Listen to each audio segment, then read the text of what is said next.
मेडिस्टैंड अपनी बीमारी को समझिए। अस्सलाम वालेकुम ख्वातीन और हज़रात, प्रोफेसर अज़ीज़ुर रहमान फ्रॉम मेडिस्टैंड अपनी बीमारी को समझिए। इससे पहले मैंने एक वीडियो बनाई थी मेनोपॉज के ऊपर।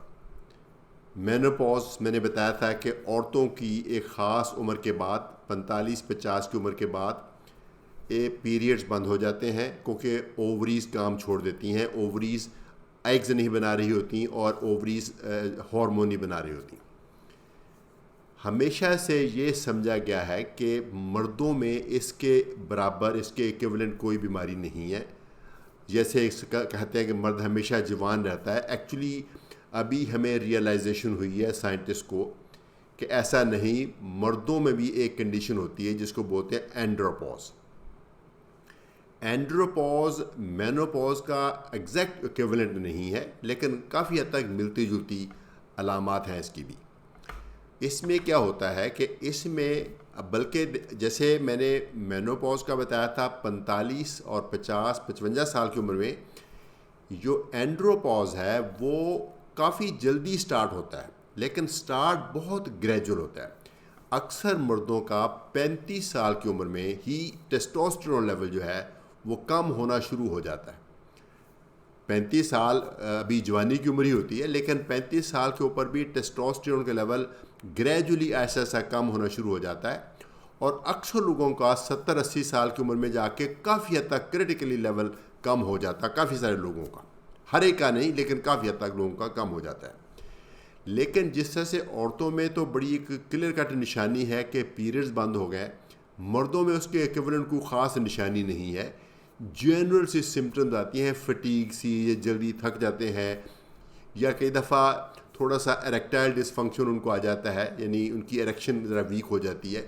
लेकिन उसके अलावा कोई उस तरह की सिम्टम नहीं है कि फ़ौरन पहचानी जा सकें कि ये एंड्रोपॉज है।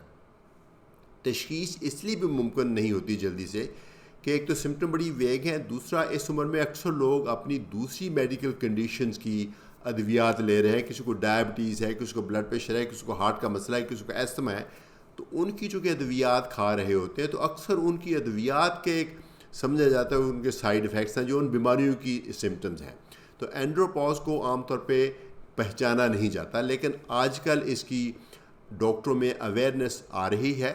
तो इसके हम अगर किसी मरीज़ को 50-60-70 साल की उम्र में किसी को इस तरह के सिम्टम्स हो जिसकी कोई और एक्सप्लेनेशन ना मिल रही हो, बाकी सारी बॉडी सही हो, तो हम एंड्रोपॉज के नुक्ता नज़र से इन्वेस्टिगेट करते हैं। पहले तो एक क्वेश्चनेयर है, वो क्वेश्चन पूछते हैं मरीज़ से, वहाँ से हमें आइडिया बन जाता है कि इनकी फ़र्दर टेस्टिंग होनी चाहिए कि नहीं।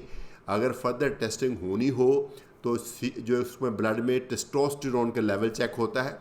ये टेस्टोस्टेरोन के लेवल कई दफ़ा एक से ज़्यादा दफ़ा चेक करना पड़ता है और सुबह करना होता है। इसके साथ खाली मैदा सुबह टेस्ट करना होता है। तो इसके साथ बल्कि 2-3 टेस्ट और किए जाते हैं।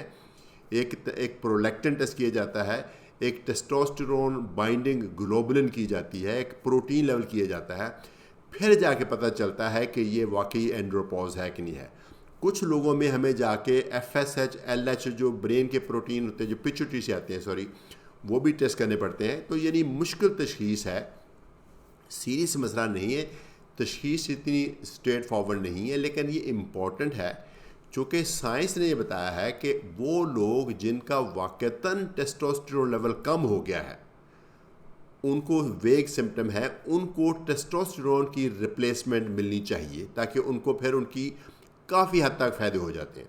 साइंस ने ये साबित किया कि टेस्टोस्टेरोन लेने से अगर आपकी कम हुई है और आपके एक क्वालिफाइड डॉक्टर ने आपको प्रिस्क्राइब किया है, तो उसके लेने से आपकी बॉडी में जनरल हेल्थ भी बेहतर हो सकती है, मसल भी बेहतर हो सकते हैं, आपका कोलेस्ट्रॉल भी बेहतर हो सकता है, आपका ब्लड प्रेशर भी बेहतर हो सकता है, आपको हार्ट अटैक होने के चांसेस भी कम हो जाते हैं, फालिज होने के चांसेस भी कम हो जाते हैं, बोन भी मजबूत हो जाती है। लेकिन अगर आपका लेवल कम हुआ है तो, अगर आपका लेवल पूरा है तो फिर टेस्टोस्टेरोन कभी भी नहीं लेना चाहिए, क्योंकि फिर तो हार्मोन जितने भी हैं, अगर आपका लेवल पूरा है तो हार्मोन लेने का मतलब यह है कि आपने एक और बीमारी क्रिएट कर ली।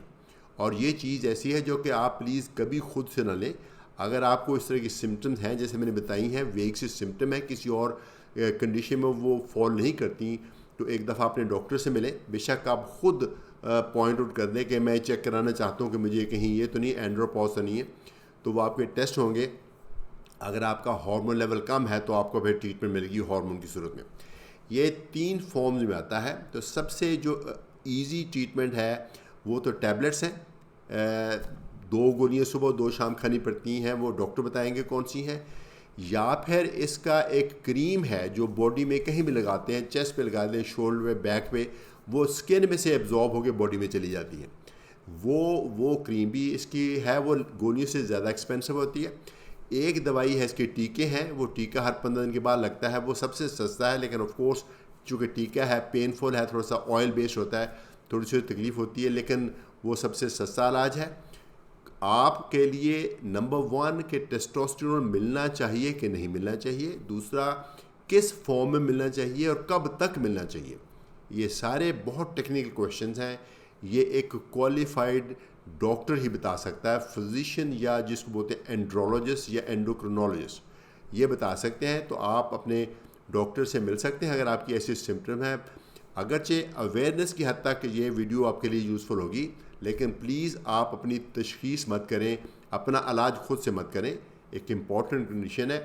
آپ کے ڈاکٹر بھی آپ کو پوری طرح سے معائنہ کرنے کے بعد، ٹیسٹ کرنے کے بعد یہ ڈیسائیڈ کریں گے کہ آپ کو ضرورت ہے کہ نہیں. اور پھر بھی بلکہ آپ کے ساتھ ایک ڈسکشن ہوگی، چونکہ اس کے پروز اینڈ کونز، یعنی اس بیماری کے اور دوائی کے سائیڈ ایفیکٹس کو آپ کے ساتھ لے کے ڈسکس کیا جاتا ہے. پھر آپ ڈیسائیڈ کریں گے کہ آپ کو یہ لینی ہے کہ نہیں لینی.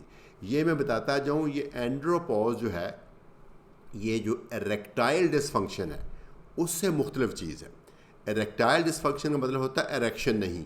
اور بہت سے لوگ ایسے ہیں جن کو اریکٹائل ڈس فنکشن ہوتا ہے، ان کا ہارمون لیول صحیح ہوتا ہے، ان کو ٹیسٹوسٹیرون لینے کا کوئی فائدہ نہیں ہوتا. وہ ایک سیپریٹ بیماری ہے اور سیپریٹ طریقے سے انویسٹیگیٹ ہوتی ہے، سیپریٹ طریقے سے اس کا علاج ہوتا ہے. اس کو پلیز اس سے کنفیوز مت کریں. یہ ایک اینڈروپوز ایک ہارمونل بیماری ہے، تو اس کا علاج ایک کوالیفائڈ ڈاکٹر ہی کر سکتا ہے. مجھے امید ہے کہ یہ آپ کے لیے ایک اچھی انفارمیشن والی ویڈیو ہوگی. اگر آپ اس کو لگتا ہے کہ آپ اس ایج گروپ میں ہیں اور آپ کو لگتا ہے یہ مسئلہ ہے، تو اپنے ڈاکٹر سے ملیں اور ڈسکس کریں. اجازت چاہوں گا. Professor Aziz Rahman from میڈرسٹین. اپنی بیماری کو سمجھیے.